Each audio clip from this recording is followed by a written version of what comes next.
이것이 바로 제가 말하는 자산이 되는 은행빚입니다.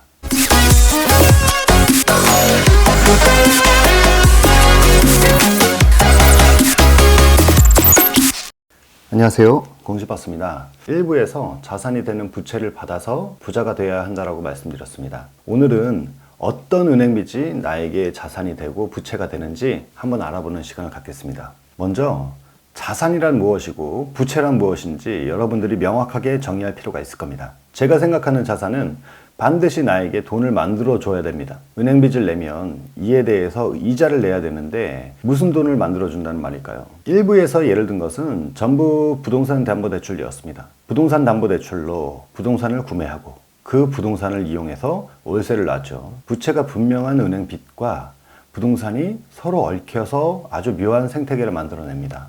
은행에서 담보대출에 대한 이자를 가져가긴 합니다. 그런데 재밌는 것이 있습니다. 그 부동산으로 하여금 나에게 현금 흐름이 생기는 것이죠. 즉, 은행 이자보다 훨씬 많은 월세 소득이 생긴다는 것인데 이것이 바로 제가 말하는 자산이 되는 은행빚입니다. 그럼 부채가 되는 은행빚은 어떤 것이 있을까요? 여러분이 현재 2천만 원이 있다고 가정해 보겠습니다. 그 2천만 원으로 새 차를 알아보고 있어요. 현금에 맞춰서 K3 풀옵션을 2천만 원으로 구매를 하려고 하는데 그때 딜러가 속삭입니다. 캐피탈 대출을 받으면 월 할부금을 조금 더 내는 대신 더 크고 좋은 차를 탈 수 있다고. 남자는 또 가오가 중요하겠죠. 마침 전시장 한가운데에 떡하니 있는 K7을 바라봅니다. 여태껏 나를 기다리고 있었던 것 같죠. 저 녀석 이름도 벌써 떠오릅니다. 저 스마트한 모습과 어울리는 존이라는 이름을 붙여줄 겁니다. 존과 함께라면 직장에서도 인정을 받을 수 있을 것 같고 업무도 더 잘할 수 있을 것 같은 자신감이 섰습니다. 그래서 1천만 원 정도 할부를 끼고 해서 K7을 샀습니다. 아니, 존을 제 식구로 맞은 거죠. 새 차니까 기분이 날아갈 것 같죠. 옵션도 좋고 뽀대도 나고 남들한테, 특히 이성한테 매력을 제대로 어필할 수도 있을 것 같습니다. 그렇게 세월이 흐르죠. 하루가 지나고 이틀이 지나고 너무 좋을 겁니다. 차만 타도 기분이 좋을 겁니다. 일주일이 지나고 한 달이 지났습니다. 월 할부금을 납부했겠죠. 이렇게 세월이 흐르고 2년이 지났을 때, 자, 이제 2년 된 차라서 처음 살 때만큼의 흥분과 기대감은 사라졌겠죠. 때가 왔습니다. 이쯤 되면 늘 하는 말이 있죠. 한번 계산을 해보죠. 더 정확하게는 현금 수지 분석을 해보겠습니다. 열심히 직장을 다니고 월급 받은 돈 중에서 일부를 자동차 할부금으로 열심히 갚았습니다. 4% 정도의 금리로 5년 할부를 하면 월납 14만 원이 조금 안 됩니다. 2년간 328만 원 정도를 갚았는데 앞으로 3년을 더 갚아야 되죠. 그런데 여기서 문득 의문이 생길 겁니다. 2년이 지나는 동안 3천만 원짜리 K7은 얼마가 되었을까요? 2,500, 2,000? 확실한 건 무조건 가격은 하락돼 있겠죠. 그러면 2년 동안 K7은 나에게 돈을 벌어줬을까요? 자동차 보험료는 당연히 나갔을 거고요.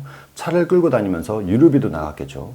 1년에 한 번 자동차 세금도 나왔을 거고, 나에게 돈을 만들어준 것은 0원이 아니라 마이너스입니다. 2천만 원의 현금이 갉아먹어서 얼마나 남게 되었는지는 굳이 계산을 해보지 않아도 될 겁니다. 이와는 반대로 누군가는 3천만 원짜리 트럭을 현금 2천만 원, 그리고 나머지 1천만 원은 할부를 끼고 샀을 때, 그리고 그 트럭을 이용해서 사업을 해서 많은 수입을 벌어들인다면, 이런 경우에는 이 할부금은 자산이 되는 부채가 되죠.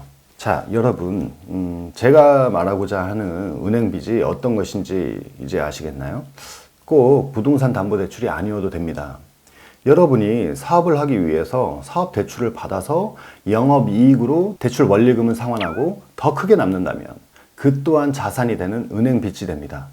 은행빚을 내되 반드시 그것과 관련해서 추가적인 돈을 벌 수 있도록 생태계가 조성되는 뭔가를 해야 된다는 거죠.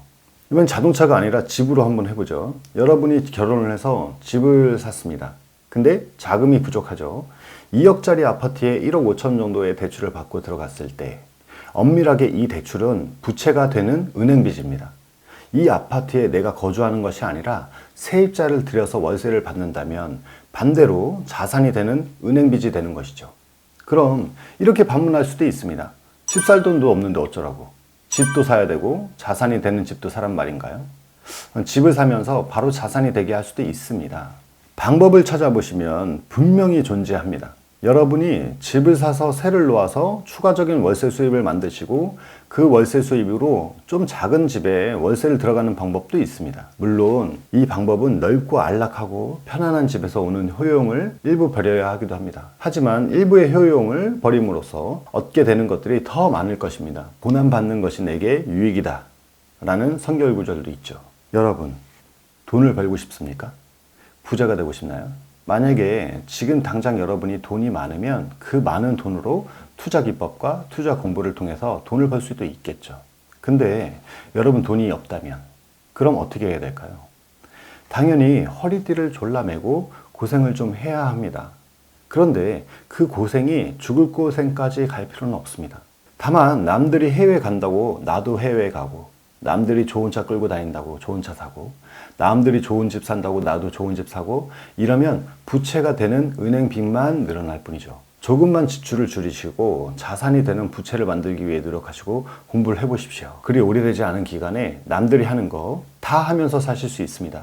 생각보다 정말로 얼마 안 걸릴 수 있기 때문에 제가 이렇게 강력하게 권유를 드릴 수 있겠죠. 근데 왜 사람들이 그렇게 안 할까요? 대출이 두려워서 그런 걸까요? 여러분, 실패는 성공의 어머니라는 말도 있죠.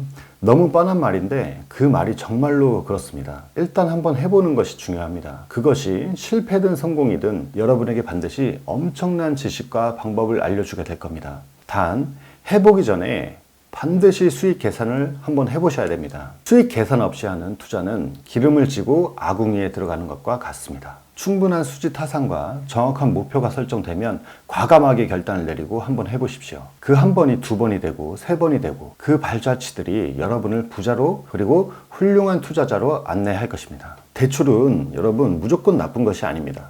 또한 대출은 무조건 좋은 것도 아니죠. 내가 사는 인생의 목적과 목표에 하나의 수단으로 적절히 활용해야 하는 것들일 뿐입니다. 자, 여러분 이제 한 발 들어서 첫 발을 디뎌 보십시오. 공시파스가 응원하겠습니다. 오늘은 여기까지입니다. 감사합니다.